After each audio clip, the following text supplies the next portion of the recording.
Okay, good evening, everyone. We'll give another couple minutes for the last few people to join in, and then we'll get started here.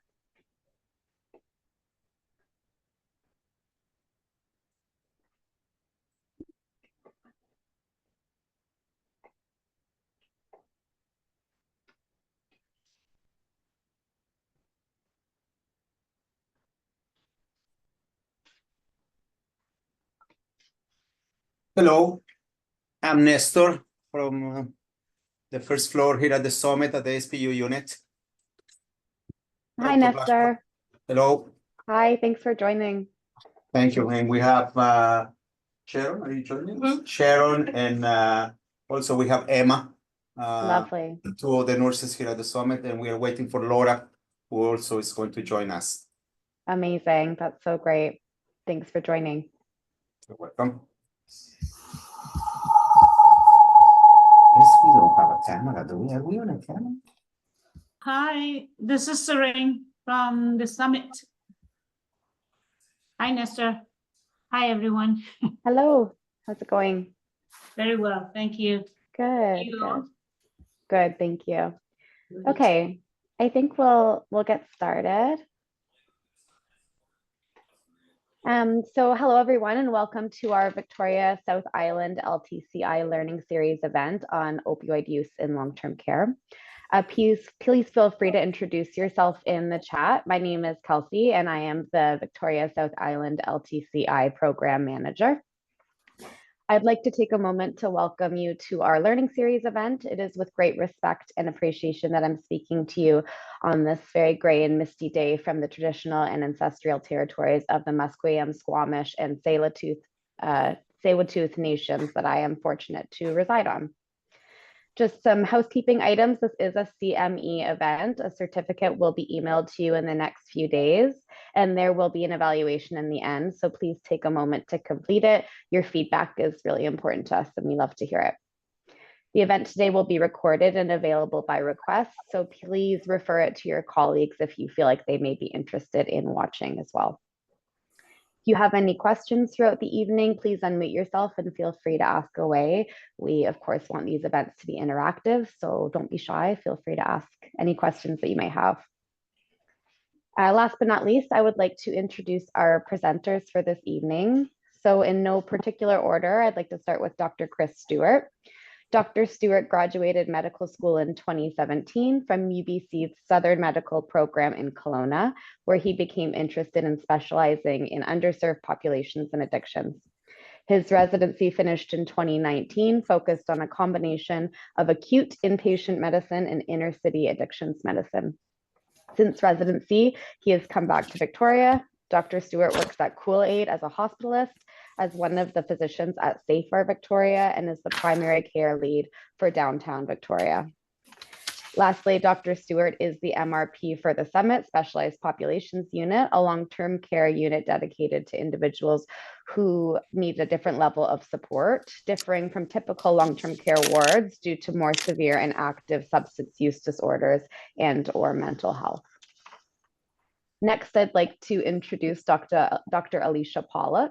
Dr. Pawluk is a family physician practicing in Victoria with special interests in the care of the elderly, emergency medicine, and addictions medicine. She has specialty training in family medicine, care of the elderly from the University of British Columbia, and integrative medicine from the University of Arizona. Dr. Pawluk is an assistant professor at the University of UBC and the UBC Director of Community Geriatrics. And last but not least, I'd like to introduce Dr. Chris Blashko. Dr. Blashko completed specialty training in psychiatry in 2000, practiced in Calgary before moving in 2008. He has been the service lead consultation liaison of psychiatry at RGH for the past 16 years, as well as in the cardiac rehab and MS clinics. Dr. Blashko was the lead of acute care psychiatry for South Island between 2016 and 2021. He has provided education and training to U of C Medical School and the Island of Medical Program, and provided consultation to development of mental health supports in long-term care. So without further ado, I will hand it over to our presenters for this evening, and thank you all for joining. Thank you very much for the kind introductions. I'm just going to share my screen here and just want to make sure everyone can see it. So if I do that, does everyone see my screen properly? Yes, great. Yeah, okay. Yep, all good. Brilliant. Thanks so much.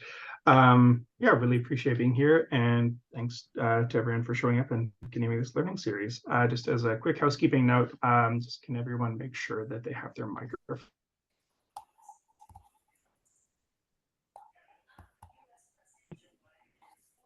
Can anyone hear me? Yes, we can hear you. Yes, we can hear you here. Yeah, and sorry, my Zoom decided to stop sharing there. So, okay, there we go.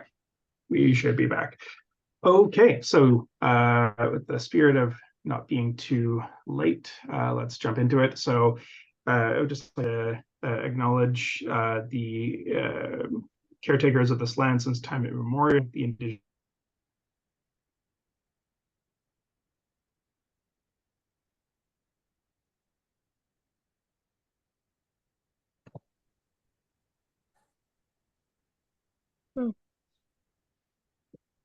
What? He's just getting it back online. Just give us a second.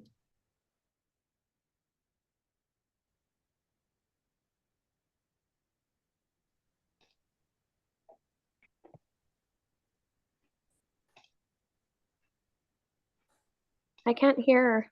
Oh my gosh. Yeah, it's all good. Yeah, no worries. He's just getting back online. Just if everyone could just turn their microphones off, just so we can eliminate the background noise, that would be really helpful. And then we'll just wait for Dr. Stuart to hop back on.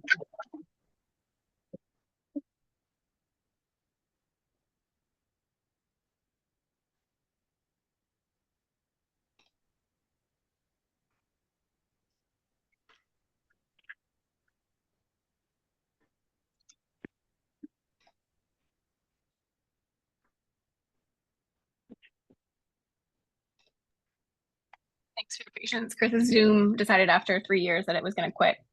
It's had enough, so we're just working on getting it back to. It's all good. That's always the way. Okay. Sorry about that. My main PC decided that Zoom just wouldn't work at all. So really quick pivot to the MacBook, and we're just going to do this off the laptop that's right in front of me. So let me see if I can get this up really quickly here. My apologies. Share screen, that, share. Okay.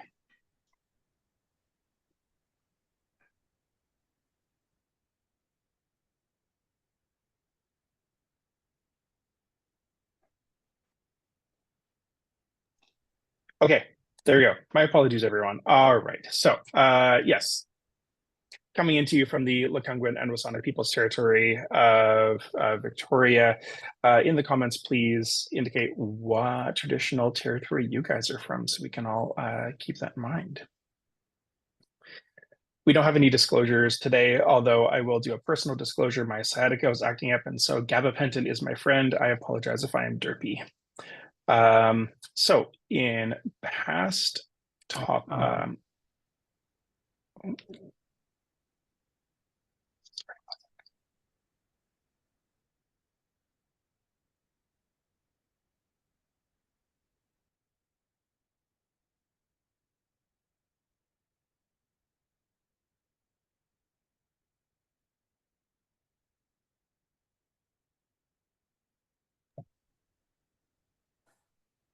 my computer's old. I don't know if it's my computer or not. It's not your computer. That's okay. We're just having a sorry, little no, bit it's my computer that just keeps on deciding it doesn't want to do things. All right, well, let's try this one last time, and if this doesn't work, then I might have to just pivot to something slightly different, but let's go with it. All right. So in previous presentations, oh, sorry, looks like it's not sharing right now. One second.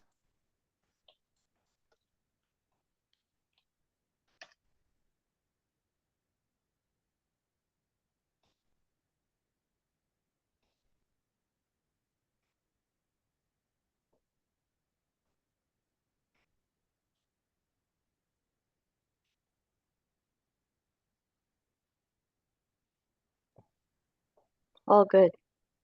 There you All right, let's just see, is this?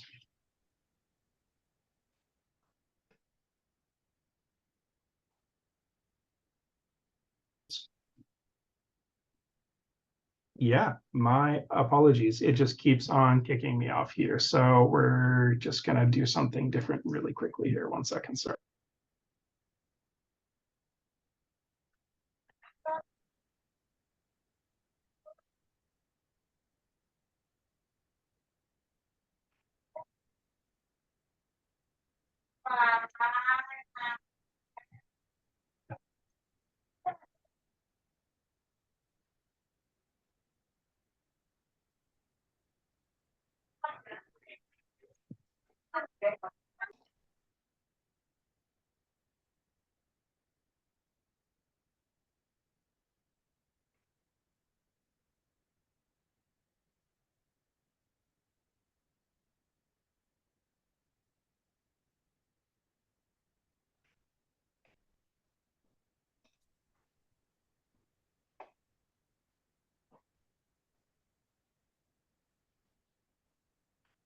Well, this is frustrating. So can you guys hear me?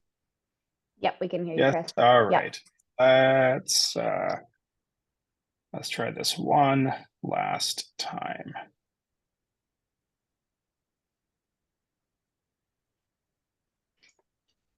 Okay. Is that sharing the screen that says feedback at the top? I don't have a shared screen on my end. Okay. Dr. Stewart, if it would help, if you want to send me the presentation, I can try to share it on my end. Yeah, we might end up doing that. The only Sure. downside is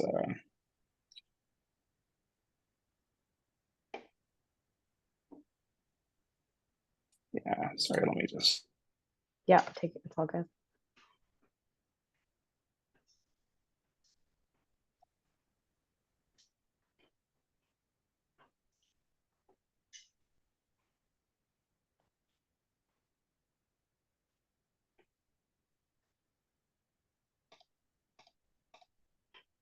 Thanks everybody for their patience. Shouldn't be too much longer here.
one last kick at the can. If this doesn't work, I will send you over the slides. My apologies Sure. again, everyone. Okay. All good. It looks like it's working. We've got you and we've got your screen.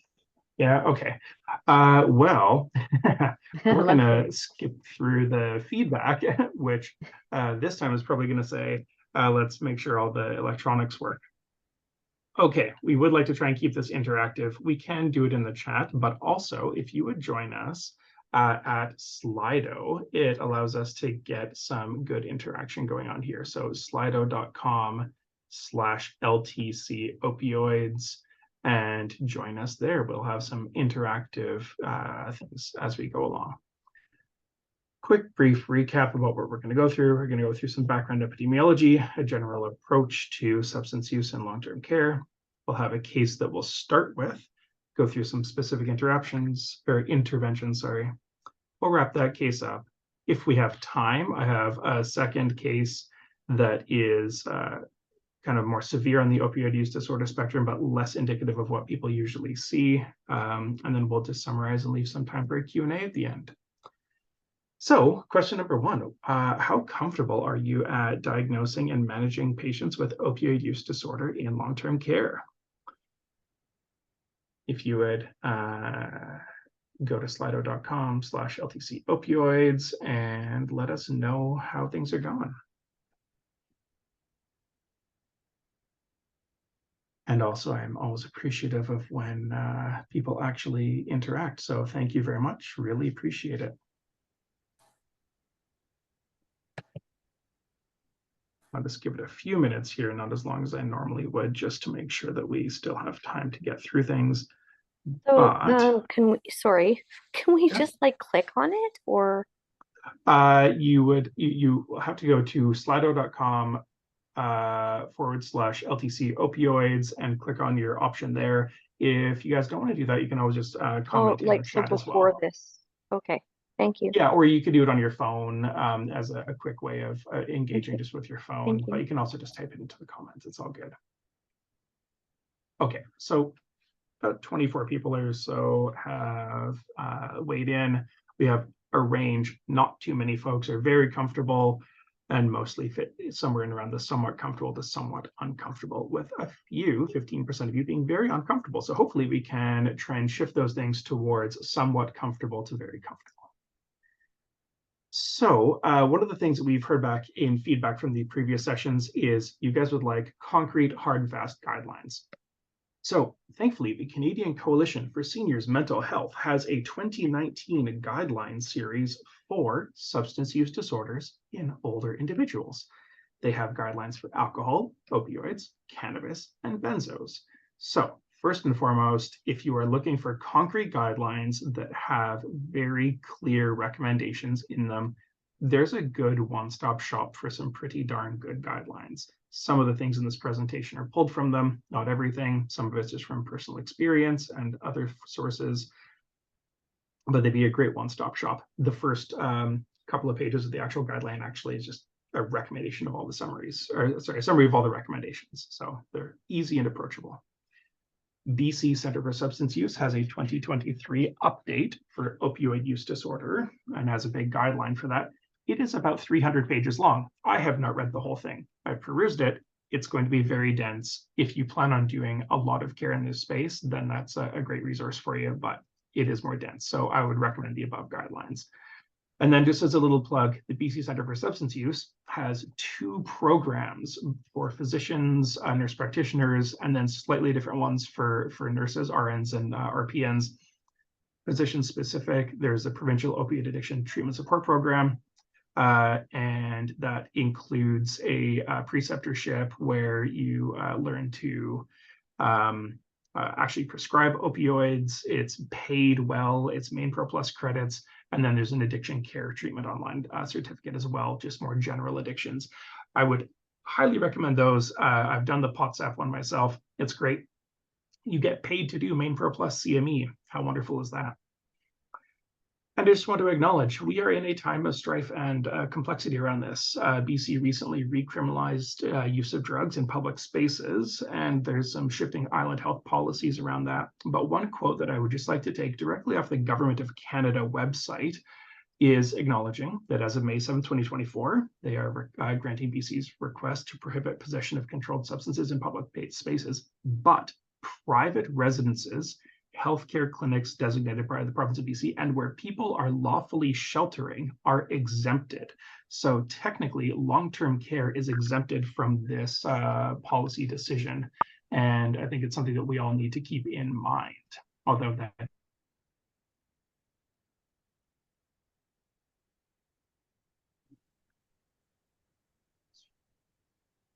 well, it did it again, but I had some spare time there. So let's just see if we can keep on going without too much interruption.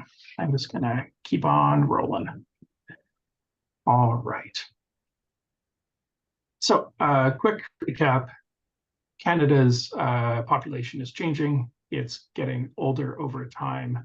And the over 75 age group is going to be doubling over the next 20 or so years. We also have, surprise, surprise to everybody here, an opioid epidemic. This is the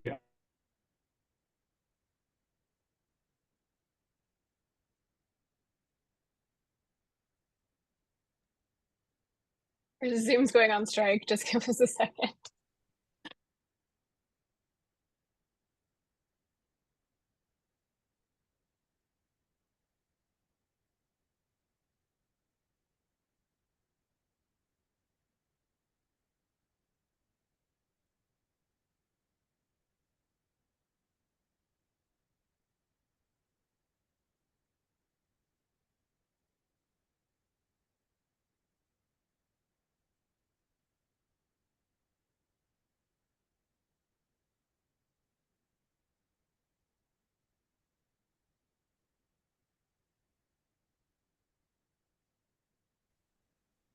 Okay.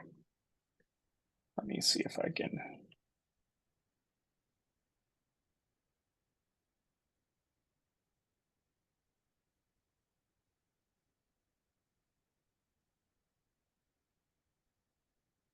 That working for everyone? Yeah, see it? Okay. We aren't going to be able to do the Slido anymore, quite possibly. We'll see if we can pivot with it on the fly, but the main computer is one that was the Slido computer, so we'll just roll with it and see if we can make this work. I also don't have speaking notes now, so yay. Okay, we are in an opioid epidemic. That's not overly surprising to all of us. BC is getting hit probably the hardest of anybody, and it's a major problem, and it is impacting older folks. This, again, 2023 data from January through September of 2023. All I want to point out with this one is we have more increased we have more deaths due to opioid toxicity. We have more hospitalizations due to opioid toxicity. We have more ED visits and more ambulance calls due to opioid toxicity by anywhere from 8 to 18% compared to the same time frame last year. So this is still, despite everything we're doing, a worsening problem over time. And this just shows the number of opioid toxicity related deaths by age group. What we're really interested in is that darkest purple bar, the farthest on the right side year on year. Older individuals are disproportionately affected by opioid overdoses compared to any other age group. We often think about this as a disease of the younger individual. Unfortunately, Canada statistics doesn't get it any more narrowed down than just over the age of 60, but over the age of 60 has the largest and most disproportionate rates of overdose deaths. Right, not the highest, but the highest rate of growth over the last number of years. Getting into some of the lingo, because we all have to deal with patients who are telling us things that we might not know what they mean. So there's a word called down. The other nickname it goes by is pants. Don't ask me why it's called pants, but that is used to describe illicitly obtained or unregulated supply of opioids, fentanyl, quote unquote heroin. Less than 3% of the supply is actually heroin, so nobody's actually consuming that. It's a mix of opioid and benzo. Crystal meth, otherwise known as just meth, aka side or shirts. Hey, shirts and pants. If we have opioids or down containing benzos, often described as benzo dope, in terms of the amounts used, the term ball gets thrown around a lot. That comes from the term of an 8 ball or an eighth of an ounce, otherwise known as 3.5 grams. That's a lot, by the way. A half ball would be 1.75 grams. A point, and you'll hear people describe their use often in grams or points. A point is 0.1 of a gram or 0.1 grams. So if somebody is using 5 points, that's 0.5 grams or half a gram.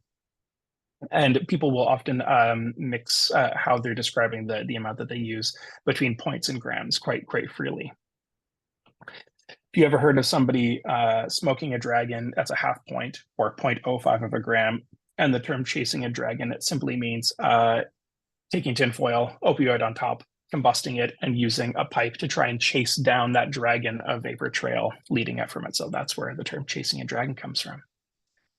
When we look at what people are actually consuming, there's a big dividing split here. So regulated opioids, and from this, think prescribed or illicitly obtained prescribed hydromorphone, oxycodone, codeine, morphine, sometimes fentanyl, as the case may be. And then we have unregulated opioids, aka street supply, illicit supply, and that's realistically down. So a combination of fentanyl, many fentanyl analogs, a tiny amount of this is actually heroin.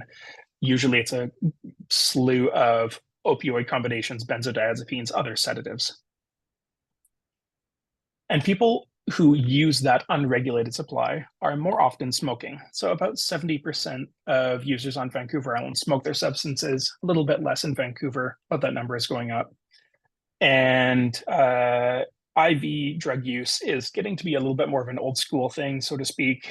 Fewer younger people are shooting their drugs, more smoking, and yeah, typically in our older population. There is a wonderful group here in Victoria called Substance. They do a really cool service for us, and it's, as you can see, they're a team of chemists, social workers, people who use drugs.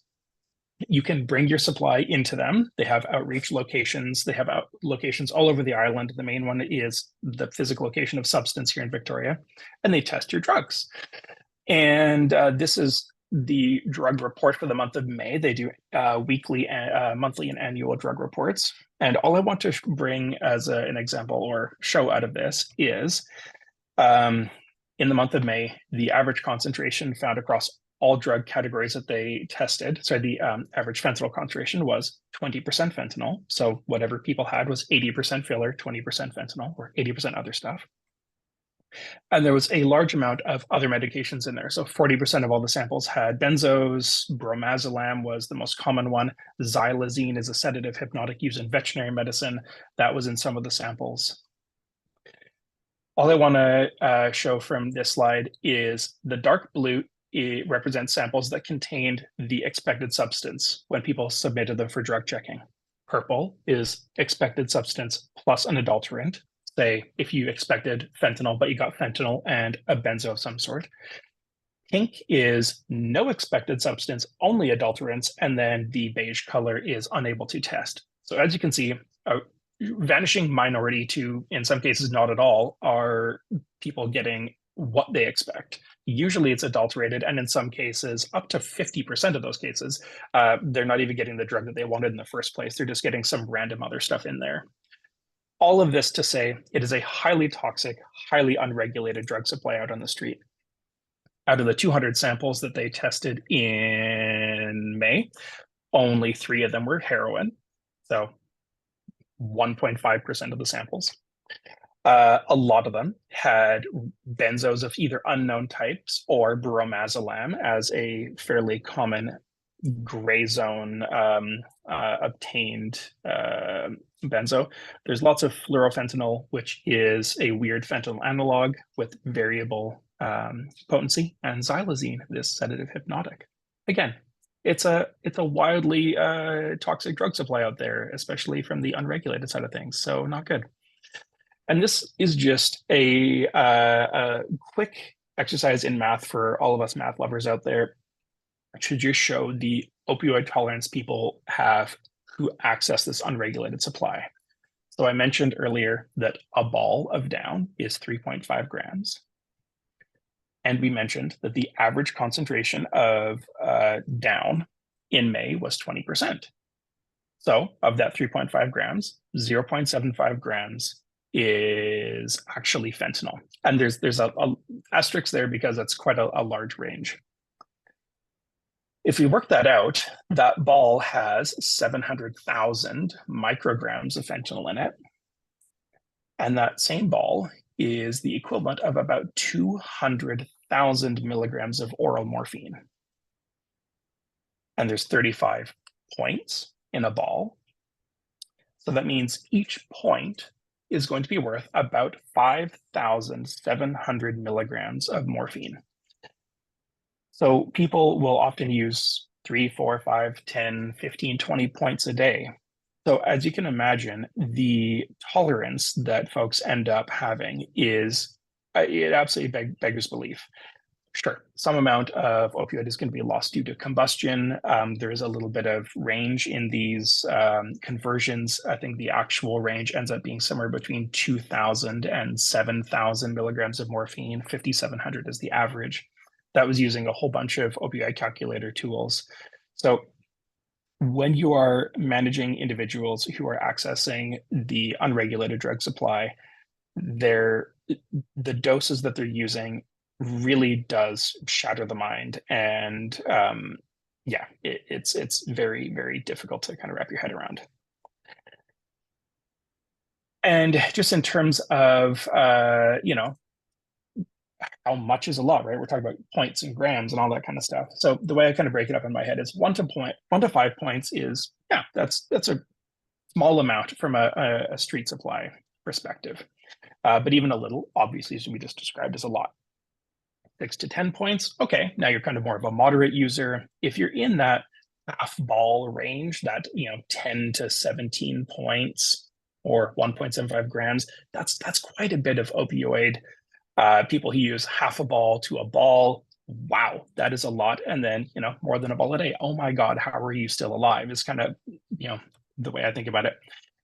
But if you look at the morphine equivalents of what these people are consuming, that's what I really want to drive home here. Even the people that are using a little bit, even if you're taking loss of combustion in there and inaccuracies of opioid conversions, you're still looking at anywhere from 2,000 plus milligrams of morphine a day, and that's at the low end. So again, massive doses for people that are accessing the unregulated supply. Before I go any further, any big questions or concerns from anybody, type it in the chat. Like I said, Slido is not going to be our friend right now, but I think Dr. Pawluk still has that being monitored as well, and he can type in the chat as well for us. Or you can just pipe up as well, ask any questions here.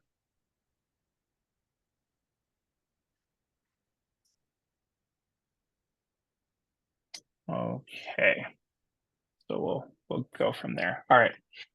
So first case here, I am always terrible with puns with my patient names here. So we have Mrs. Olivia PM or OPM, and she is a lovely 78-year-old woman.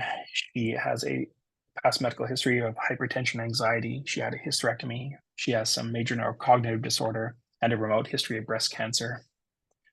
And at baseline, she is on lorazepam for her anxiety, 2 milligrams BID, ramipril and amlodipine for her hypertension. We'll get into this in a minute, but she's recently been hospitalized, and post-discharge, she has been started on some hydromorphone, some zopiclone. She also has some acetaminophen and Celebrex there to help manage her issues. And so the story goes that she's in long-term care for her major neurocognitive disorder. About 6 months ago, she had a fall going to the bathroom at night and ended up with a hip fracture.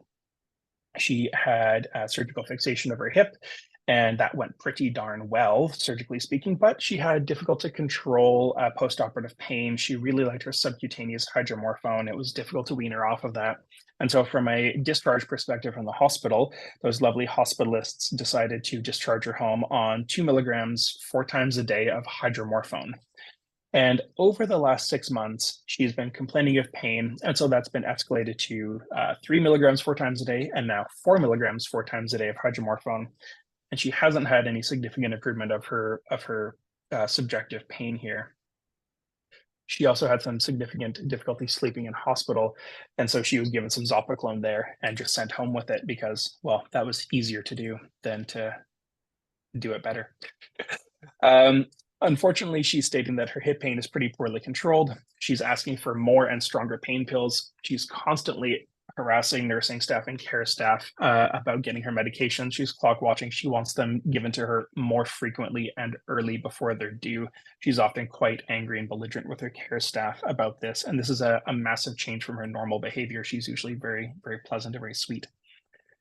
Family are obviously concerned. She's in pain. She has worsening cognition, irritability. She's definitely really not herself in the morning, often quite confused and very irritable in the morning before she gets her pain medications. And so what I want to start with here is substance use really is a broad spectrum. We have individuals accessing that highly toxic, unregulated drug supply. We also have people that are prescribed opioids, and some of them might be getting benefit from those medications. Some people are using their medications in a low-risk way, some people high risk, and then we have a true substance use disorder. And people can be anywhere along that spectrum, and they can move along that spectrum throughout time. And in a general approach to addictions in long-term care, or just in addictions in the older adult, there's a lot of things that can precipitate addiction or worsen somebody's substance use disorder. The employment might not be relevant for us here, but loss of autonomy and freedom, loss of physical ability, social isolation, loss of loved ones, all of these can either precipitate or worsen a substance use disorder. This is a very busy slide, and I'm not going to go through it, but this is almost verbatim, slightly more condensed, straight out of the 2023 BC Centre for Substance Use Opioid Use Disorder Guidelines about the important aspects of managing opioid use disorder. There's quite a lot here, making sure we have appropriately culturally safe practices, anti-racist policies, harm reduction, understanding there's a continuum of care. There's a whole lot here. Please feel free to go back and read it, but this is the backbone of how to approach substance use disorder, specifically opioids in BC. If you're there in our first talk, we talked about this general approach to substance use disorder in long-term care, and it starts with screening and comprehensive assessment. And then if you're worried based on that initial screening, then you go and you get your collateral history, you look at polypharmacy. Always important to have shared decision-making with your patient and their care team and their caregiver's family. There will be substance-specific treatments, referrals to other resources, and making sure the entire team is looped in and educated about managing that substance use disorder. There's a couple of opioid-specific questionnaires. I probably recommend the opioid risk tool first. It is a little bit more objective, and you can often obtain the information from collateral history, so it's great for individuals who don't have the best insight and cognitive impairment. We all know, or a lot of us know, CAGE, the alcohol questionnaire. CAGE AID is a drug use questionnaire, very similar to the alcohol one. And POMI is another screening questionnaire, but unfortunately, CAGE and POMI both require insight and some memory. So when we think about our comprehensive assessment here, there's quite a lot that goes into it, and we are going to go through this step by step as we move on, so I'm not going to go through all of it right now. We also have the DSM, our favorite diagnostic manual here. So what we want to show in this scenario is there is a large overlap between substance dependence, substance abuse or substance use, and then substance use disorder. And the overlap, the Venn diagram here, can get quite large, specifically around substance dependence and substance use disorder. And so what we are going to need is, well, as you can read here, at least 2 criteria within a 12-month period that goes across multiple domains here for a substance use disorder. But keeping in mind, we only need 2 criteria to meet a substance use disorder. So what I'm going to challenge individuals here with today is there are probably likely people in your practices or in your care homes that you wouldn't think that meet criteria for a substance use disorder, but technically do. So when we look at getting a substance and medication history, we need to make sure that we get both from the patient and collateral history here. So in our case, our lovely lady, Mrs. PM, used to be a smoker, 16 to 55 years old. She quit when she was diagnosed with breast cancer 23 years ago. She also used to drink quite a lot of wine, about 1 to 1.5 bottles of wine daily. Also quit when she was diagnosed with breast cancer. Back in the day when she was drinking, she actually used to have quite a number of falls and ended up in a emerge with injuries quite frequently. And she would end up getting T3s post some of these injuries. And her husband tells you that he remembers her asking for frequent refills of T3s post injuries, and actually had a couple of arguments with her GP back in the day. So importance of collateral history from husband. He denies ever using stimulants or other substances, including cannabis, hallucinogenics, or other medications there. From a medication perspective, again, from her husband, patient doesn't volunteer into this, but she sometimes used to use those T3s more than she was prescribed, and also Ativan back in the day before she was admitted to long-term care. And she's definitely been wanting medications more frequently and at higher doses recently, specifically her hydromorphone, but she's also been asking for more Ativan too. We want to make sure we get a thorough medical and psychiatric history. So our patient here has a pretty benign medical history. She does have a history of anxiety, major neurocognitive disorder, hence why she's in long-term care. Again, anxiety from a psychiatric perspective, long-term lorazepam patient, tried everything, nothing else worked, denies having tried anything in the last 30 or so years though, other than lorazepam. She has a MoCA of 19 out of 30 at baseline. She has a family history, her social history. So she's married to her husband for 50 years, adult children, local. She was a homemaker. From a family history perspective, she described her father as a functional alcoholic. He was a banker but used to drink quite a lot of scotch and brandy. And she said her mom had mood swings, but never had any formal diagnosis. We need to get a good functional assessment from her. So this can be a little bit difficult, especially in older individuals. And this is where I'd like to take the moment to just say, sometimes DSM criteria can be challenging in the older individual, where children, young adults, and older adults leading up to retirement, we have bills to pay, we have school to attend, we have work to get to, we have children to caregiver or parents to caregive. And often those important things in daily living are not present for older individuals, especially those in long-term care. So we need to kind of look at what are the main things that they do. Do they get up? Do they go down to meals? Are they engaged with their friends the same way? And often we use that to inform our functional assessments. So with Mrs. PM here, she has definitely been more irritable in the morning. She's been walking a little bit less, although objectively speaking, her gait isn't antalgic or anything, but she's definitely been complaining of pain. She's now started eating some of her meals in her room. She never did this before. She loved socialization. Sorry,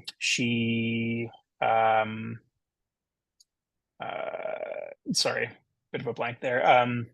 Yeah, sorry, moving on. Yeah, she's definitely seeing fewer friends due to irritability and poor mobility. And yeah, her daughter Sarah manages her finances, and so she doesn't need to, worry about finances and all that. So again, hard to kind of get a handle on some of her functioning. And from a cognitive screen perspective, well, it's not overly useful to do this in an acute setting. So we know her MoCA previously was 19 out of 30, and it's 16 now. She's now disoriented to date. She has a really poor clock draw, word recall, poor visual spatial functioning. But take that with the grain of salt that you should. Taking a quick look at our patient here. So in this scenario, I'm going to say that we saw her at 11:20 in the morning. So she had already had her first dose of morning medications. As noted in the MoCA, she was only oriented to year and month. She has no cranial nerve issues, really normal exam. I'm not going to go through all this. Specifically, what we care about here is her surgical site. I mean, it's 6 months post-op at this point. Her surgical site is healed well. There's no pain of her hip on exam. She has no signs of VTE, DVT or blood clots in the legs, no inflamed joints. She definitely has some bruises on her shins, knees, elbows, forearms of various ages, though, indicating that she's probably bumping around a little bit. And other than some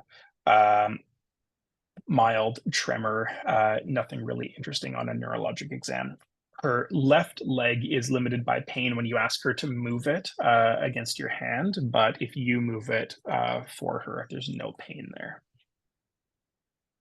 So just trying to do a quick summary here. So we have a 78-year-old woman who has a history of cognitive disorder, anxiety. She's on long-term benzos. She has a personal history of remote nicotine use disorder and high-risk drinking versus an undiagnosed alcohol use disorder. She has a history of misusing her opioids. She has a family history of what sounds likely to be an alcohol use disorder in her father and a mental health disorder, NYD, in her mother, although not slam dunks there. In this scenario, she fell, broke her hip 6 months ago, difficult post-op pain control, and she's been on opioids since, with increasing/escalating doses of opioids since then. She also started Zopiclone due to poor sleep in hospital, and that's continued. And the main issues are she's currently requesting escalating doses of opioids. She's irritable in the morning. She's complaining of pain. She's had no reduction in her physical function realistically, but she is refusing to talk to family because they want her to reduce her opioids. She's now taking meals in her room because she's too tired to go down to the dining room, sometimes feels dizzy, and her cognition's impacted. So whatever your role is, we have administrators online here, we have nurses, we have physicians. So in your role as part of the care team, how would you approach this patient? Oop. And that's a Slido thing again. So if folks want to join in now. Okay, not really working on Slido things. So do you want to just unmute and shout out what you would do, or just type in the chat what how you might approach this, or if you have any thoughts or concerns?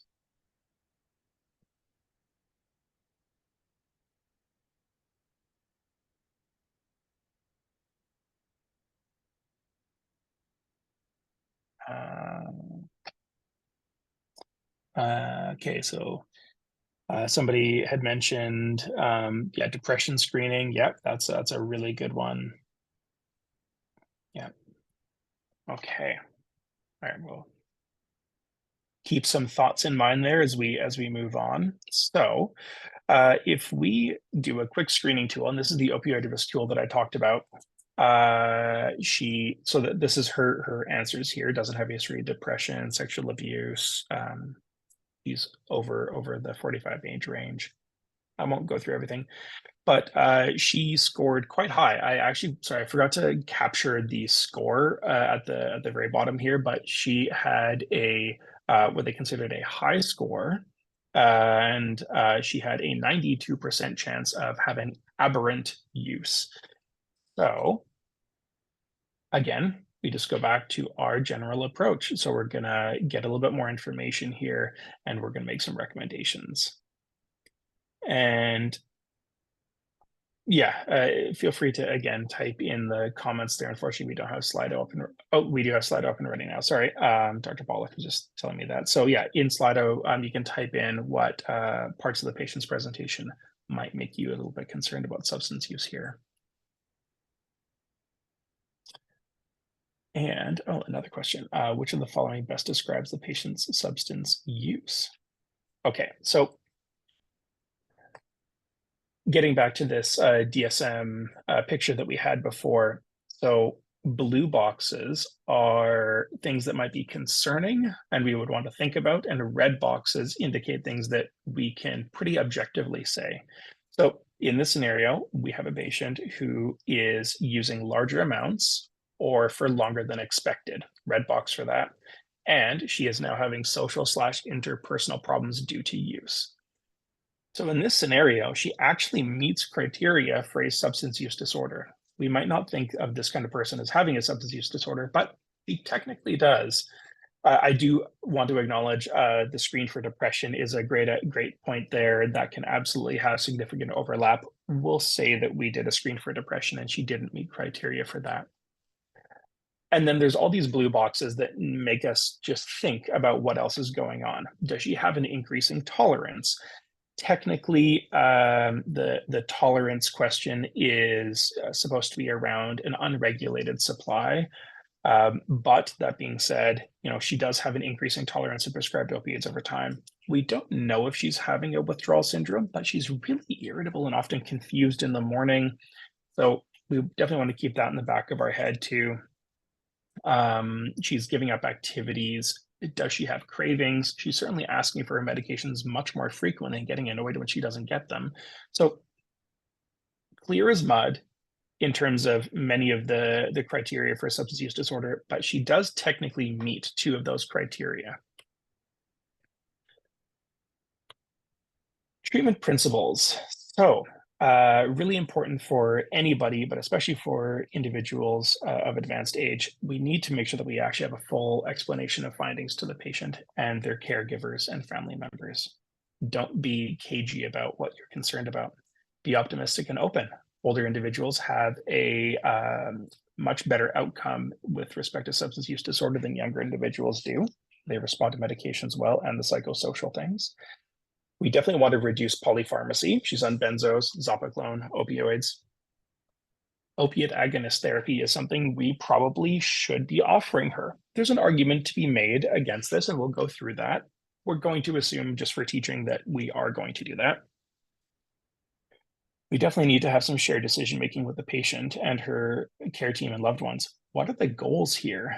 Does she want to reduce taking her hydromorphone? Does she want to be off of it altogether? Is it just better pain control that she wants? What are her goals? And then what are our goals as her practitioner? Tapering benzos, getting her off opioids, that kind of stuff. We can definitely refer her to outpatient resources as appropriate. Narcotics Anonymous, that Canadian Coalition for Seniors Mental Health has a patient handout on substance use disorder counseling. And always ask permission to involve the whole care team, including family. Big things of what not to do. Tenet of opioid use disorder 101 is don't just taper opioids. There is a significant overdose risk of tapering people off of their opioids if they have an opioid use disorder and ongoing access to opioids. What I will say is tapering could be considered in a highly specific scenario, and this might be one of them, and I'm going to acknowledge that, where the patient has no ongoing access to opioids because she's in long-term care, and or where opiate agonist therapy is contraindicated. And we're going to go through what opiate agonist therapy is and what it would look like. When somebody is either being tapered while on OAT, or if you're just tapering a patient, it's really important to go slow. This recommendation of 5% drop every 2 to 8 weeks, I thought was really slow, as did Dr. Pawluk. This is directly out of that Canadian Coalition for Seniors Mental Health, opioid use disorder in older individuals. It's one of their take-home recommendations is really, really slow. This is a lot slower than we would normally think. You can go faster, but only if necessary, and the patient can be monitored for signs and symptoms of withdrawal. So in a care setting like long-term care, you probably could taper people more quickly as long as the care team is educated on what to look out for. I put this in, and then Dr. Blashko had a wonderful comment earlier. So things that the patient has that we would probably want to reduce the polypharmacy would be lorazepam, zopiclone, and hydromorphone. I thought zopiclone was low-hanging fruit here because it was the most recent entry. But Dr. Blashko, who has much more experience in this than I do, says, and I really see his rationale here. He treats Z drugs like zopiclone as a benzo, which they all effectively are. And he would probably tidy up all of those Z drugs, the benzos and lorazepam together, and then make a tapering plan from that. So we can talk about this a little bit later in the at the Q&A at the very end. But I would say that's benzos would probably be one of the big things to taper, and then hydromorphone, depending on how we're approaching this, may or may not be tapered initially. Now, I just gave you some of my thoughts. I'm curious what you guys think about when tapering medications. Which one would you choose first? And please feel free to hop in the Slido there and just have a bit of a chat. Dr. Pawluk is keeping an eye on that. And if that's not working, then always just type in the chat. Anytime we're doing, and I had mentioned this before as part of the approach, but anytime we're doing substance use disorder well, just in general, we need to have shared decision making. We cannot be prescriptive. So we need to have a clear and unbiased assessment, including a diagnosis, let them know what we're worried about. We need to engage the patient with motivational interviewing. Where are you at? What are your goals? Make sure they're realistic goals. And then we offer treatment recommendations based on that. And depending on what their goals are, there's often a way to offer harm reduction in there as well. Especially though, when they don't want to abstain or even reduce their use at all, then it becomes absolutely key. I've mentioned a couple of times here OAT, or opiate agonist therapy. So some of us may have heard of it before, some of us not. So let's get into it. Opiate agonist therapy, the idea is you give long-acting opioids to people that are using short-acting opioids, and the purpose is to help reduce withdrawal, help reduce cravings, and stabilize them. That is the rationale for why we give OAT. We have three main big categories. The one that a lot of us have heard about, Suboxone as the brand name, otherwise known as buprenorphine naloxone. And there's a buprenorphine injection called Sublocade that is given once a month. Suboxone itself is typically dosed once a day, although in the induction of that, it's dosed a little bit more frequently. Buprenorphine is likely our first-line therapy in older adults, specifically for those who are not accessing the unregulated supply. Anybody accessing the unregulated supply, the first-line OAT is whichever one they will take. Reason why we like buprenorphine is it has the fewest side effects, the lowest overdose rate, the fewest drug interactions. Precipitated withdrawal is a possibility. It can be mitigated. It's often overestimated, and so I don't think we should be afraid of it. We just need to understand why, and I'll go into that. Good old-fashioned methadone, tried, tested, and true, still has technically the highest abstinence rates at low doses, although at higher doses of other forms of OAT, so higher doses of Suboxone or higher doses of sustained release oral morphine, the difference really shrinks down to negligible. But it definitely has the most body of literature behind it. Unfortunately, it's quite QTC prolonging, so you can end up with dangerous heart rhythms and lots of drug interactions. Then we have sustained release oral morphine, aka SROM or Cadian. It's just morphine beads that dissolve slowly or release the medication slowly over time. You definitely need adequate renal function to clear the morphine. And I think GI absorption in the elderly is not quite as good with that as well. So it's probably a little bit lower down there. Quick primer on buprenorphine. It is a partial opioid agonist. What do I mean by that? Full opioid agonists. So an agonist is something that binds to a receptor and activates it. So a full opioid agonist, think morphine, fentanyl, methadone, anything like that, binds the receptor and turns it on 100%. And there's a dose response curve that we see here in dark orange. The higher the dose, the bigger the effect. And you can dose it high enough that you can get respiratory depression and overdose. Buprenorphine is a partial agonist. It binds that receptor and it binds it very tightly, but it doesn't activate it all the way. It only activates it about 60% of the way. So there's this ceiling that we see. So we see a dose effect curve where the bigger the dose you give, the more of an effect it has, and then it plateaus at that partial agonist effect.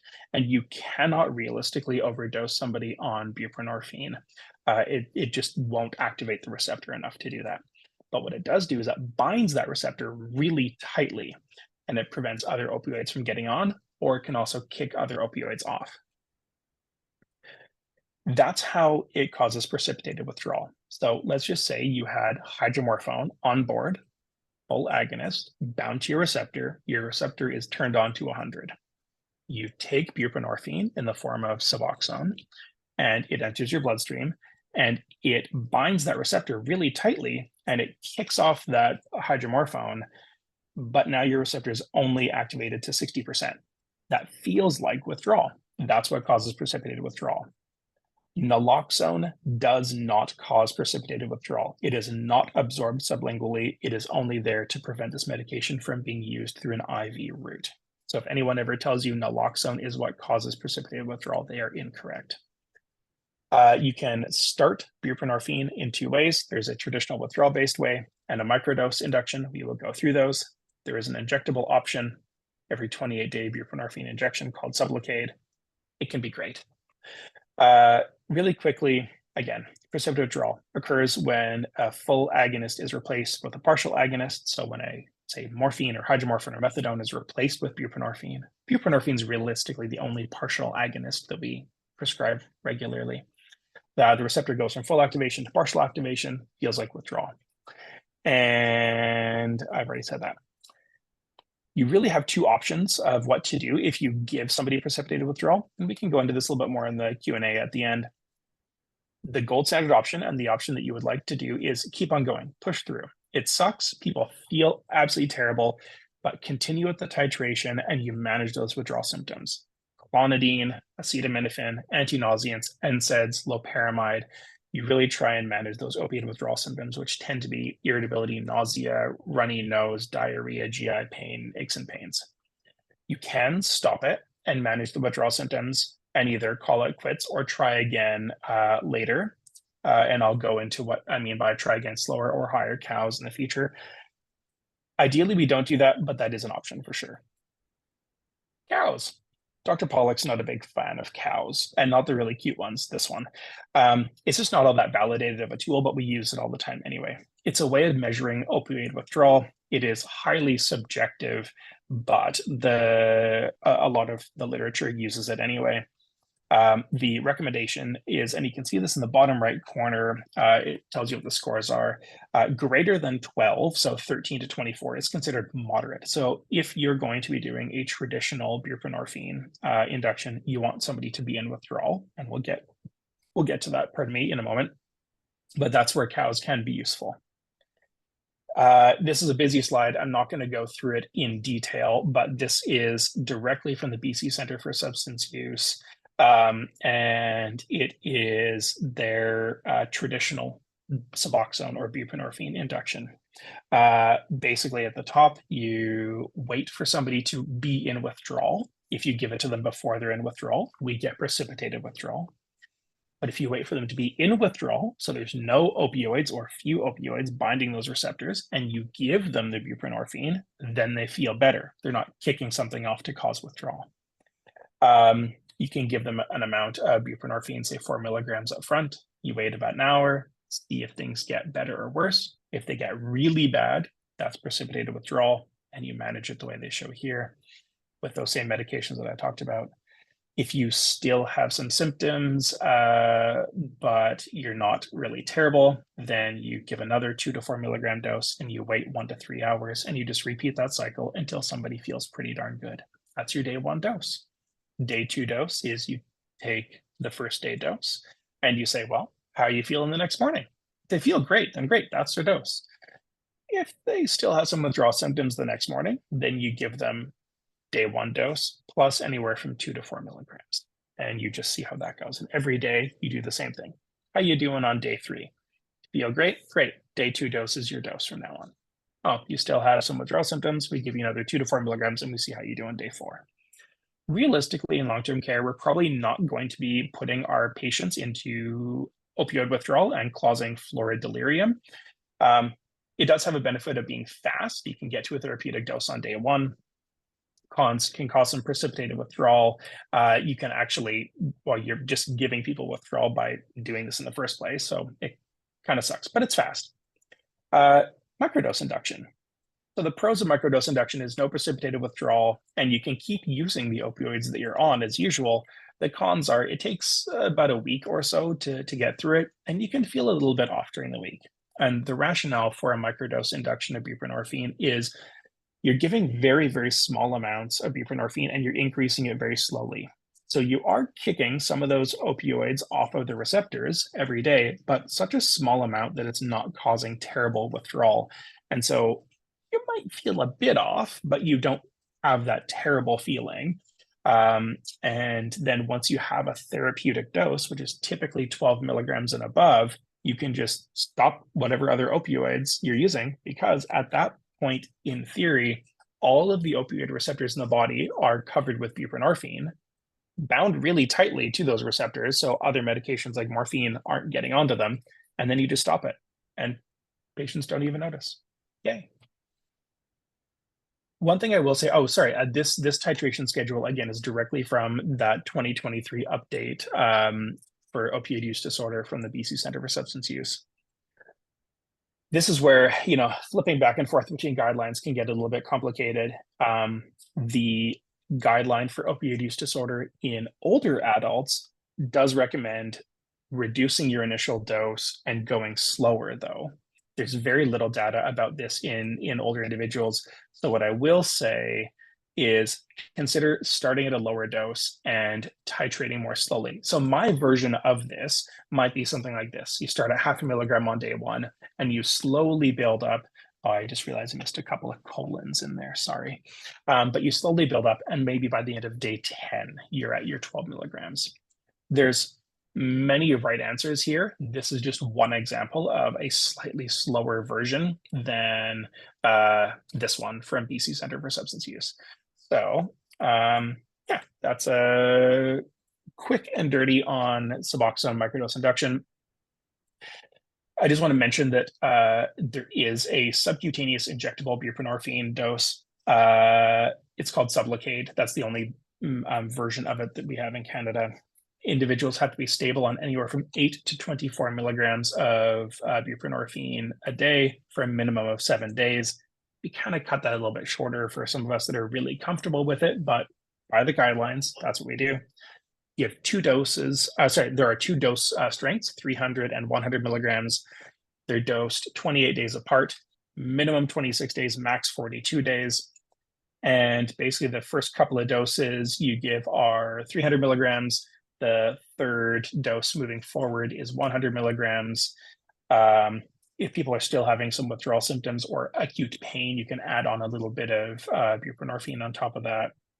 And if they're consistently in withdrawal, even after all of that, you can just give them monthly 300 milligram injections moving forward. And lots of us do that. Usually in individuals who are using a little bit more, not necessarily like Mrs. Opium here in our case. A quick mention on acute pain management with Suboxone or buprenorphine. It's a bit of a myth that you can't manage pain acutely with this, and that's really not true. Pain medications still work. You can use buprenorphine as a pain medication. It's very effective as one, so you can give 2 to 4 milligrams PRN. The on-label max dose of it's 24 milligrams, but often some of us go 32, 36 milligrams as the maximum during the day. And other opioids can be useful. You just need to dose them higher. So instead of 0.5 to 1 milligram of hydromorphone for acute pain, maybe you need to give 2 to 4 milligrams instead. Fentanyl also works. Fentanyl patches can break through, or other forms of fentanyl, but we tend to not use that in outpatient stuff very much. Specifically, some opioids will not work with buprenorphine. So codeine, tramadol, and oxycodone. These guys, some of them are weak opioids. Oxycodone's a strong opioid, but they all bind to those receptors quite weakly. And so they will not be able to break through buprenorphine. So do not use these on individuals that are on buprenorphine naloxone. If you are using short-acting opioids, the duration should be short. If you need to do a taper, okay, but ideally 1 to 7 days of treatment for these individuals.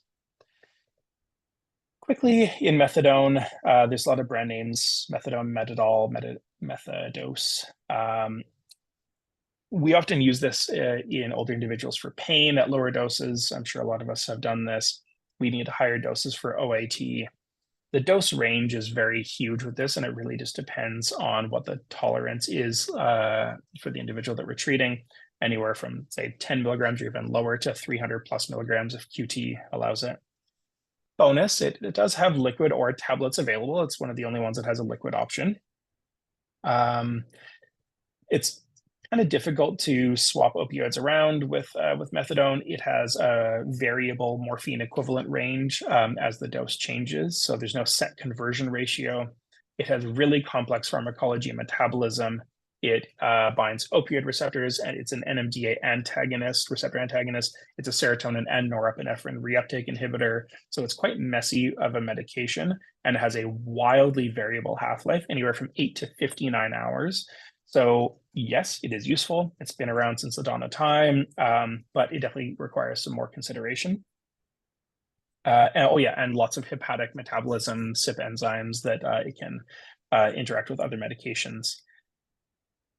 I think in a long-term care setting, if you're going down the road of methadone, probably engaging an addiction specialist would probably be a good idea. But if you're doing it, or just for FYI, probably starting at a lower dose. The lowest starting dose recommended by BCCSU is 5 to 10 milligrams, maybe even lower, and really just taking into consideration the equivalent morphine equivalents of what prescription opioids people are taking. If people are taking unregulated substances, then we use quite high doses, starting at 40 milligrams in a day. We titrate by 5 to 10 milligrams or less every 3 to 5 days. Consider lower and slower in the frail elderly. You can split the medication 3 times a day. That does tend to help with pain and also monitor tolerance. And how quickly you titrate really depends on risk management. So if you have somebody who's really accessing the unregulated supply and high risk for overdose, you might want to titrate more quickly and at higher doses. Somebody who's maybe using prescription medications, lower doses. Again, the therapeutic dose really depends on tolerance. Yeah, for people that are accessing prescription medications, lower. If you want your best pain management, every 8 hours is best for methadone. Sustained release oral morphine / Cadian. It's a capsule with beads, less clinical experience and literature than other OAT. Fewer metabolic issues of methadone, but less safe than buprenorphine. Again, if you're going down this road, probably a specialist consultation would be best. So we're just gonna hop past that. Yeah, in the interest of time, considering all the issues that we had, I'm just going to kind of skip by that. You guys can read it, or we can talk about it later on in discussion, but there is a titration schedule for it. You might see other medications being brought up. So naltrexone can be used for individuals who are not currently taking any opioids and either find other forms of OAT unacceptable or have a contraindication to them. Fentanyl patches are a fairly new concept of transdermal OAT. You can get quite high doses with that. It can be a good adjunct. Tablet safe supply is happening in the community, most notably hydromorphone 8 milligram tablets. Often people are getting 14 tablets a day or more just to manage their withdrawal throughout the day. People are going to be coming into long-term care using these things. So good to know. Fentora is a sublingual effervescent dissolving fentanyl tablet that was initially used in palliative care.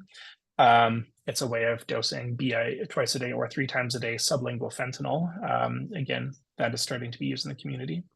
And then there's IOT, or injectable OAT, which is both in the community and an Island Health approved form of management that is more on the high intensity spectrum of management of opioid use disorder, but really high doses, 200 milligrams IV push of hydromorphone every 1 hour, max 3 times a day.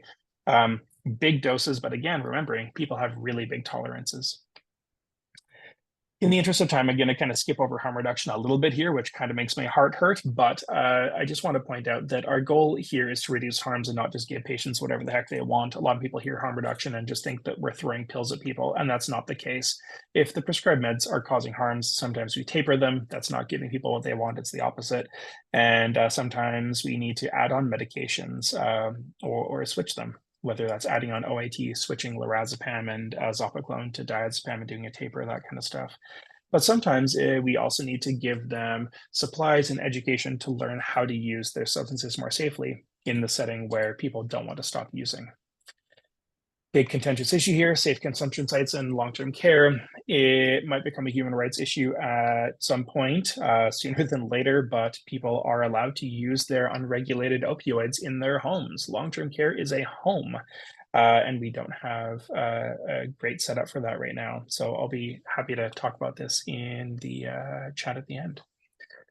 Keeping in mind, we're talking a lot about pharmacologic treatment, but psychotherapeutic counseling, family therapy, which basically just involves them, family in their psychotherapeutic counseling, community reinforcement, where the community of friends and colleagues and supports and all that really helps the patient, patient education, all of these things really do help improve OAT retention and treatment, reduce opioid use while people are on treatment, and adhere to medication, so fewer missed doses.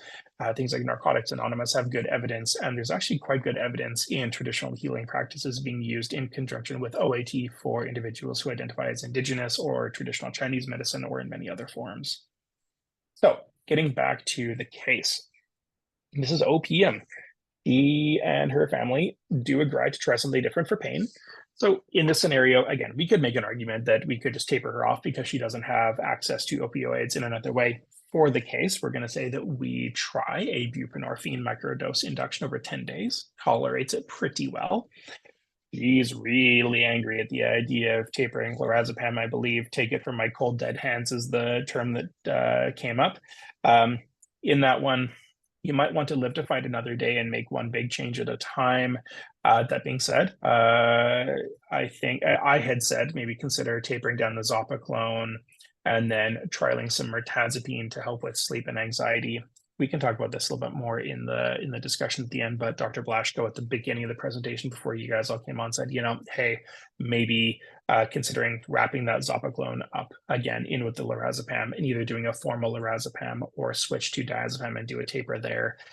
Sure, mirtazapine for sleep and mood, great, but yeah, he might approach this differently. So this just kind of goes to show that everyone's going to have a little bit of a different approach, and this is why we are so lucky to have a psychiatrist online with us today.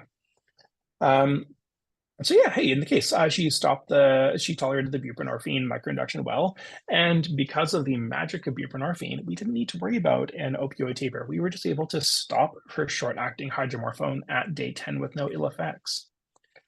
She had a day or two of some aches and nausea, but those were managed supportively with Tylenol and other stuff. And the great thing about buprenorphine is because it's a partial opioid agonist, it can actually help with opioid-induced hyperalgesia, but it itself is actually quite an effective analgesic, and it stops this up-down effect that people get with short-acting opioids. So her pain's actually better controlled on this. And she's getting no morning irritability anymore. So, hey, we were right. She had morning withdrawal symptoms. Her mood's better. And in terms of like what our plan moving here on is, well, she can stay on the buprenorphine indefinitely, or once she's had a good prolonged period of stabilization, we can look at tapering that down. One of the addiction physicians who taught me, he really loved the concept of you should be on treatment as long as you had the addiction. So in this scenario, she, was probably misusing her medications for, better part of 6 months. And so maybe considering 6 months of stability before looking at tapering. If you've had a severe opioid use disorder and you've been living on the streets, entrenched and using for 35 years, well, you probably need to be on this for likely the rest of your life. At some point you can look at stabilization and tapering, but yeah, that's a bigger discussion. I'm going to skip the second case in terms of time here. We're already a little bit past where I wanted to be. The idea was we had a really street entrenched guy with like crazy high opioid tolerance, who's admitted with wildly high doses of things, and we're just going to kind of skip by that, and we can talk about him in the at the end. But basically, the moral of the story is often we need to have multiple routes. So high dose methadone, high dose fentanyl patches, really high dose short acting opioids to manage their withdrawal, like up to 64 or more milligrams of hydromorphone every hour as needed.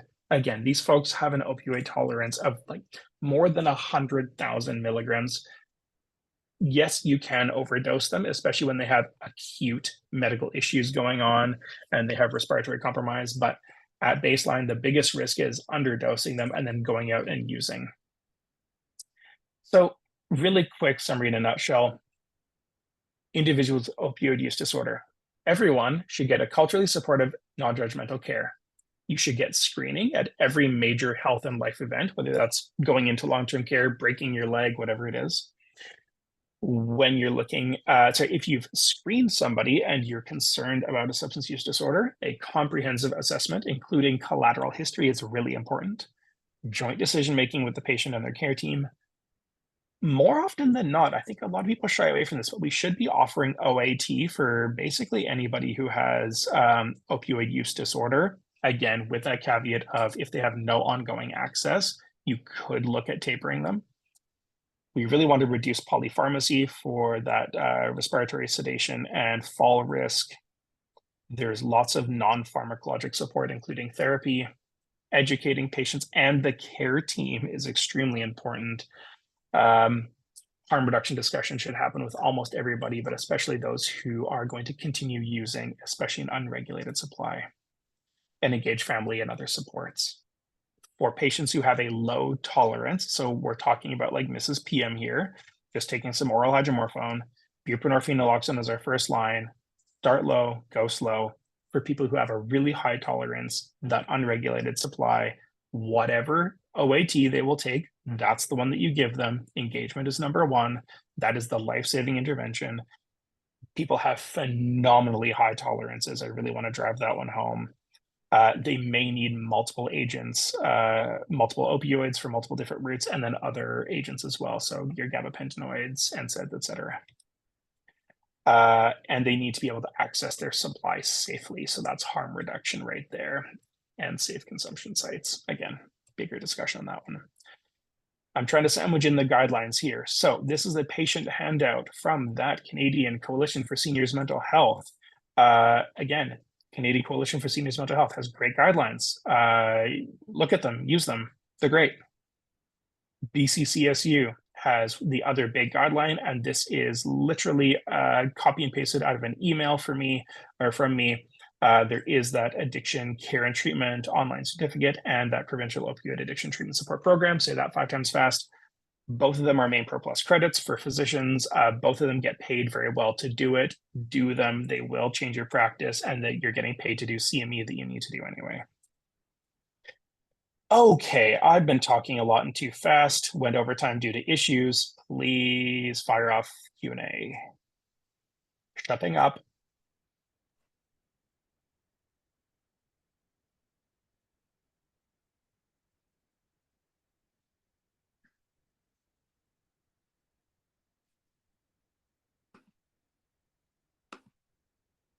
I just want to say thank you. I think that we don't think about substance use in long-term care as much as we really should. And I appreciate you taking the time to share the substance use treatment with a perspective of seniors in mind. So I appreciate this. Thank you.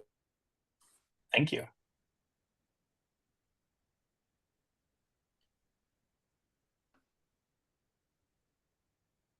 Hi there. Thanks again for the talk. It was great. I'm just wondering how the goals discussion were these real patients, and was it you, Chris? And can you tell me how that goals discussion went with Mrs. Opium? I just think that's where I sort of want to do that stuff, get that shared care, and then find myself sort of wanting to put my foot down sometimes, and so anyway. Certainly, yeah, thank you.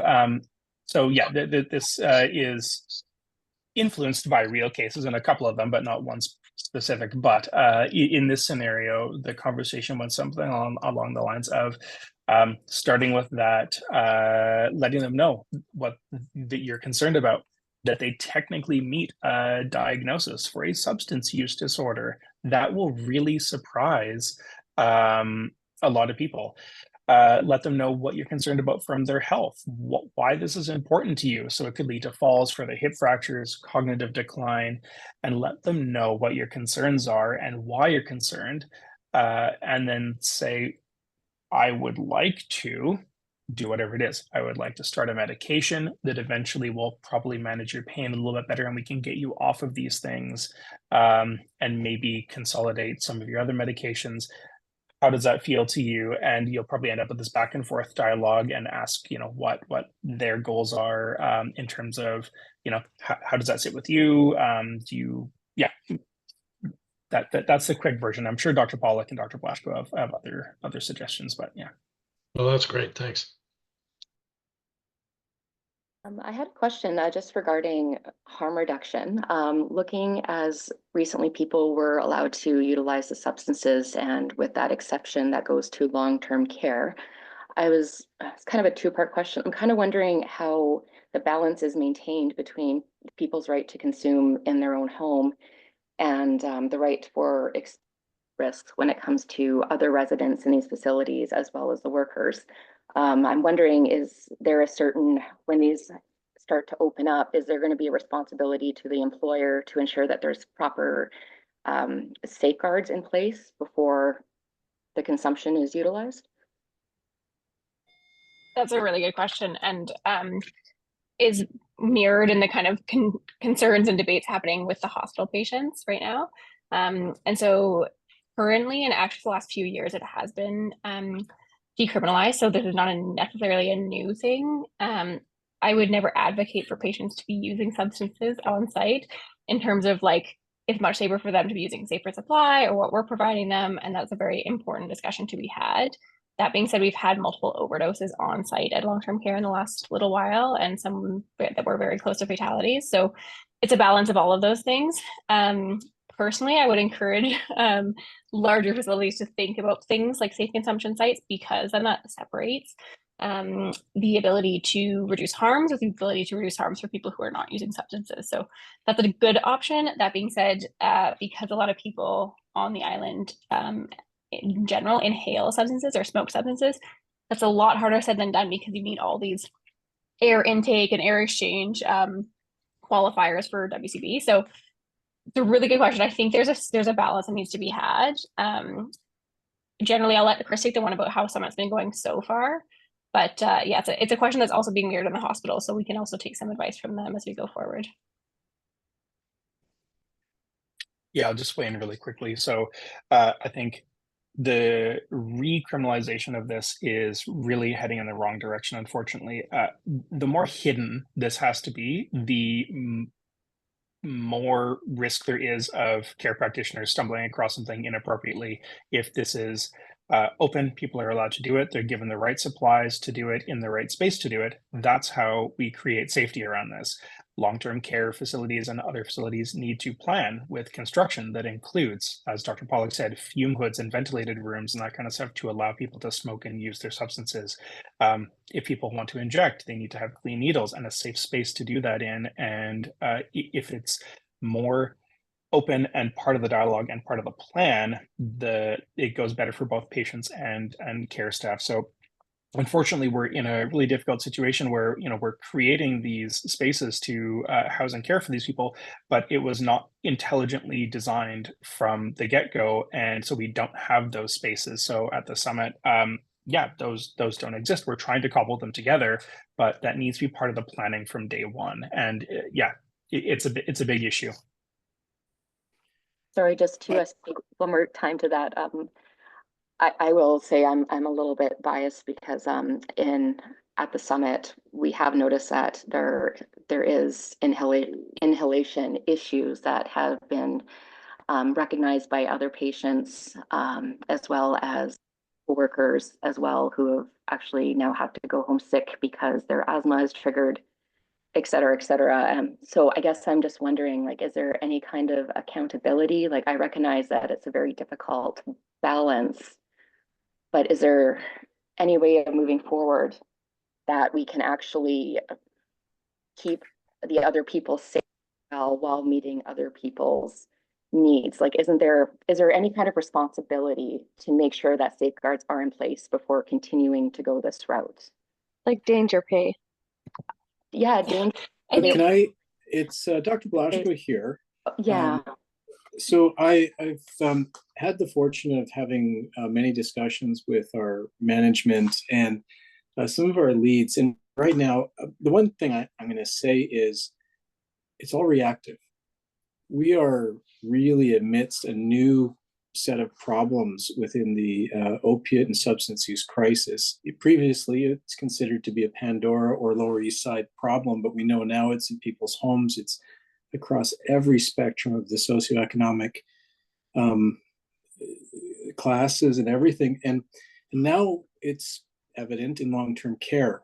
The earlier presentations we demonstrated that the number of individuals with serious substance use disorders in long-term care has grown just in the last decade from approximately 11% to 16%. And so institutional change and establishing practices, even managing, working with unions and safety for staff is vastly behind this current reality. So at the summit, for example, for those of you who know the SPU, this is a unique unit, one of maybe two places in the entire province that actually has co-located patients with these kind of difficulties. And so it's really, in many ways, a bit of an experiment. That being said, there's been a commitment to continue this and try and assist these individuals who, like every other human being, requires some assistance.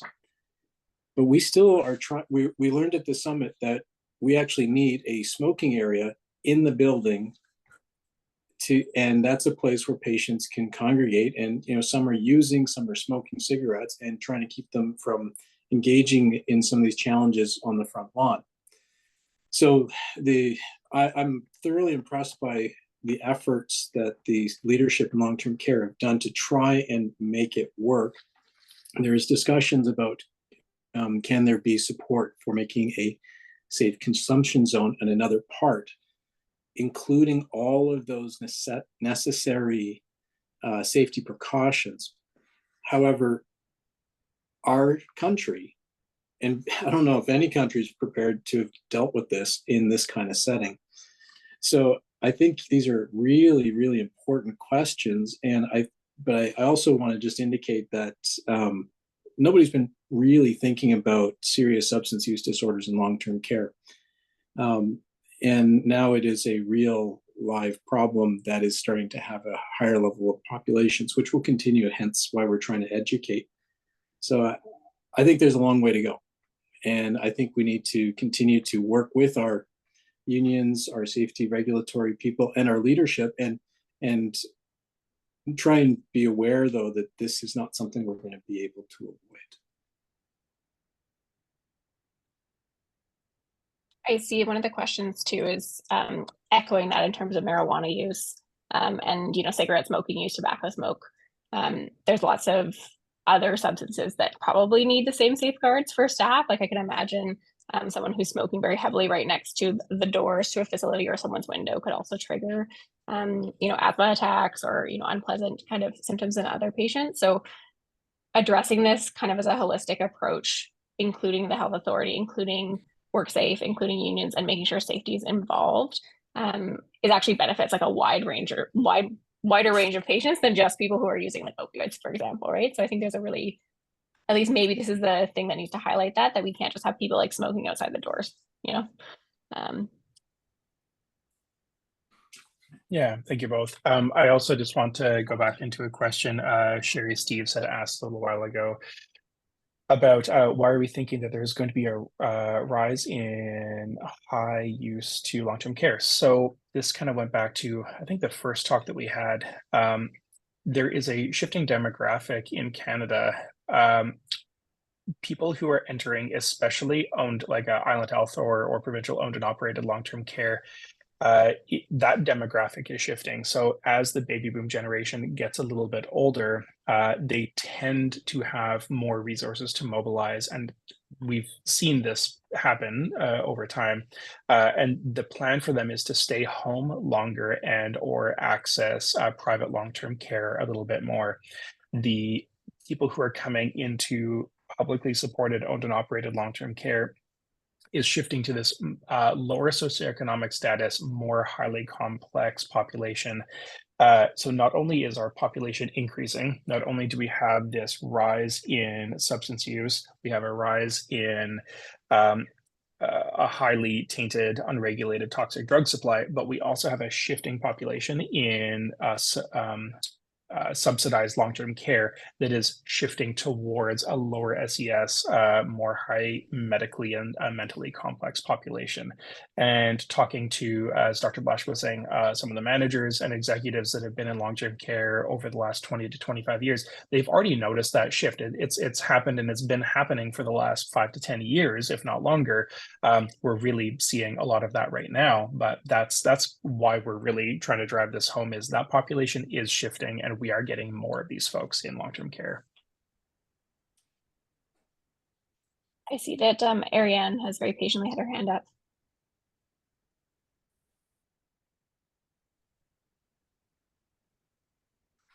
Oh, was it an accident hand? Okay. No, like I put it up and put go it ahead. down and then put it up and then put it down. Sorry. Yeah, no, I've seen like just such a shift. Like I graduated 2 years ago. And my very first job was the summit, and I loved it, and I've loved all the staff. And I was very, very passionate about working on the first floor for probably the first year or so. And then I slowly saw a shift that, like, I'm casual, so I will make that clear. But the shift was very much so more demanding and more just by the CNL, like it just the paperwork and this and that, and there's this person is under this like contract, and I think that it's very intimidating for, I can't speak for all of LPNs, but like I was feeling very good about it when I worked there for the first year and a half. And I felt like it got more complex. And there's certain people like the IMAP program. It was like, well, some people would be put on, and then it's like, okay, well, you literally have to be like working here day to day, or else I would come back like the next week and this person has actually been taken off of IMAP. And it was just, it's, yeah. And just like I was told, like I got moved to the first floor not that long ago, and people said, well, if you smell like a certain kind of smoke, and I'm like, well, what do you mean? Like, does it smell like weed, or what does it smell like? And they're like, basically certain residents, like if you smell something you don't know, just don't go in the room. And I'm like, okay, so I have children, I have a family, like I live in Langford, so I'm gonna leave my work and possibly not know if I'm high or not. That kind of stuff. I was like, yeah, that's another level.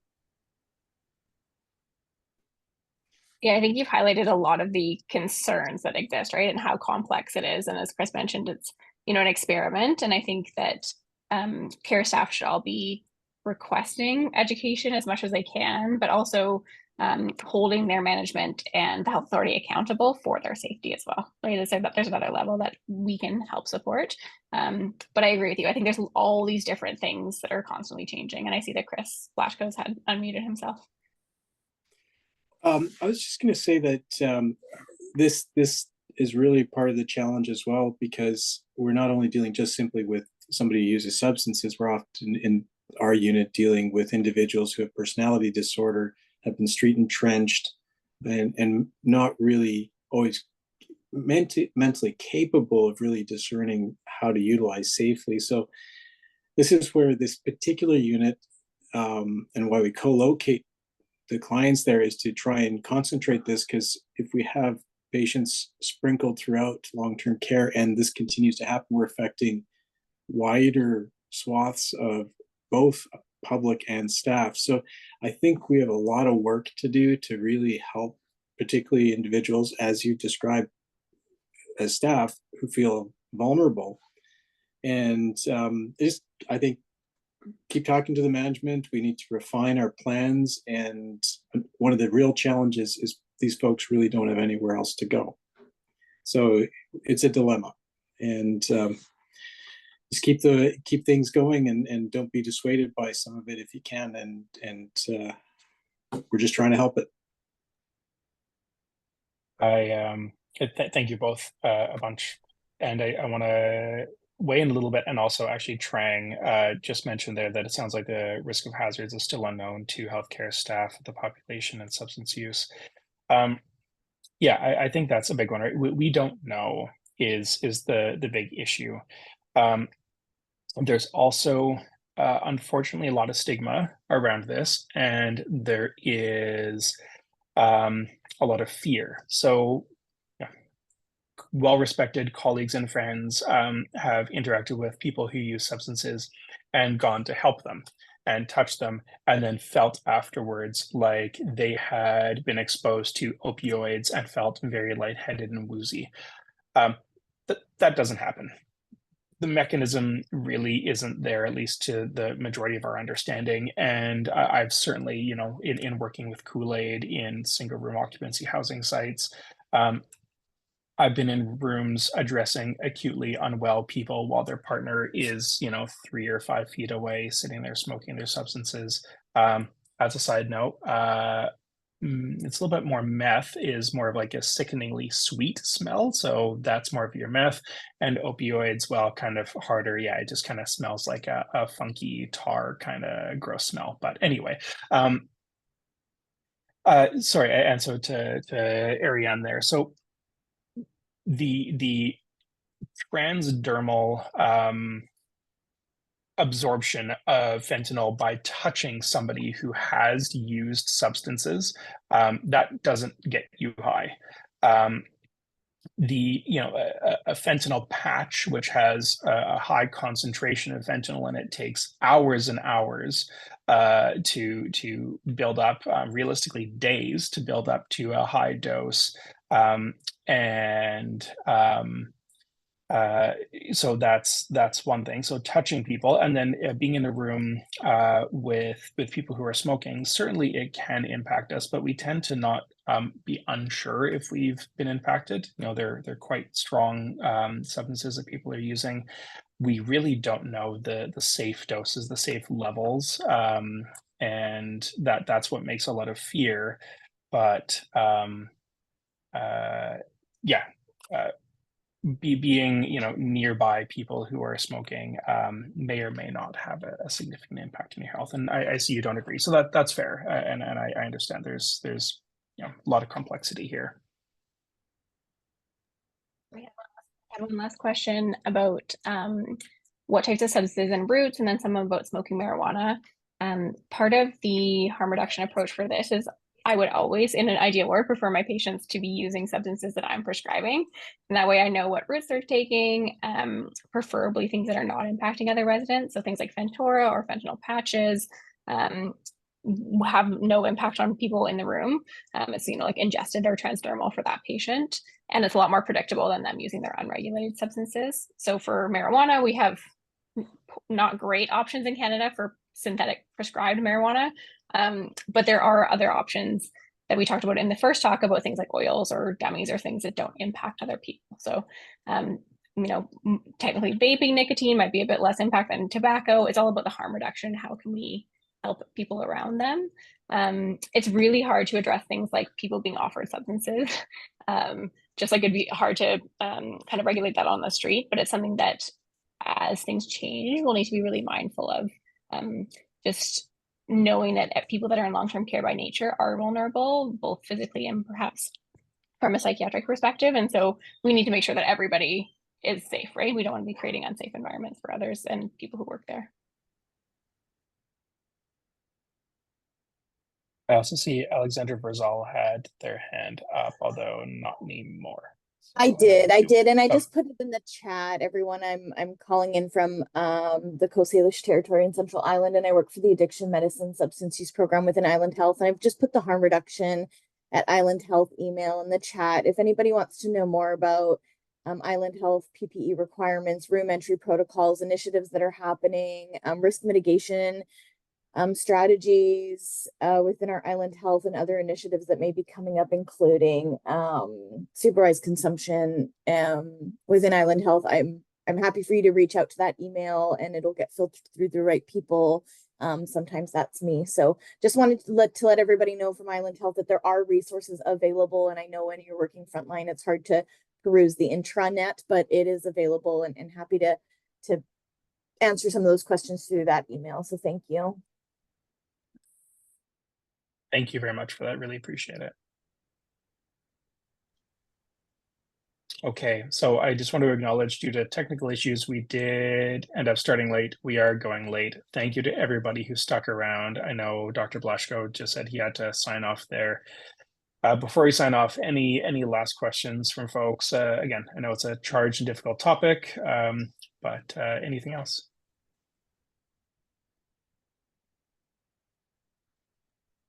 Just lastly, after the last alcohol talk, we had some really good questions about specific situations. So if you are running into a clinical situation that you are having a big challenge with, we're happy to have a look and offer support or resources as to how to help out best, because I know it's hard to cover everything in a presentation. Okay.